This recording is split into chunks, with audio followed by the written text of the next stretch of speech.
this wall is was not the main attention of the architect. The main attention was definitely in the building, which is incredible. So now we come and give it some love and some care, and hopefully that will, make it richer. What is happening here is repetition with variation in the architecture, and also you would see that there are vertical structures and there are horizontal structures.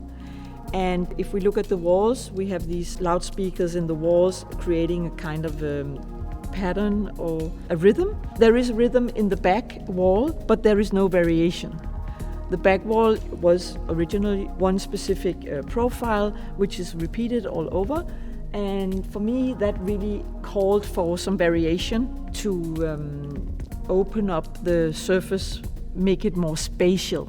Also, we found out that we could actually work with variation in the profiling of the wall to enhance the acoustic situation. The work that I create is related to the space and growing out of the situation here. So I say, okay, where are the problems in this wall? And that is the lack of variation and also a little bit the lack of fantasy in this profiling. So we want to work with a three-dimensional new profiling in the existing wall, and then also work with adding new colors for the space, colors that relate to the blue hall, but also colors that relate to the orchestra on the stage. The colors in the color palette are intermixed between 2 or 3 different red and blues. And then there is also an orange, but it's red and blue mixed with each other, more or less. So by mixing more or less into the more or less of one color in the other color, we create these variations from blue to red.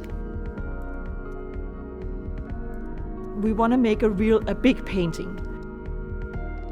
So we are working with the lasure technique, and that is, that the color is very transparent, and then we add many layers. So we build it up through many layers, and in the many layers we work with a brush, and also when you have the next layer, you can decide, do you want more intensity, or do you want to change the color, because then we can also in the second layer change the color a little bit. So we have so many ways of building up the final color composition. And these variations and improvisations, which is happening on site, will be visible, because if you don't do these variation and improvisations while you create the work in the process, then I think it will be much more flat and like a design piece. In music, they call this structured improvisation. And that is actually that you can do more or less structure, but of course I have a color composition, a sketch that we want to work with, and an idea of the color ambience. Each step in the process, we have an opportunity to create to change, but also we have to change because we are translating from one dimension to another dimension. Like when you have the sketch, I made the sketch with pigments and paper, and then we translate it into new materials, new techniques, and in each step of the process, we will do slight changes.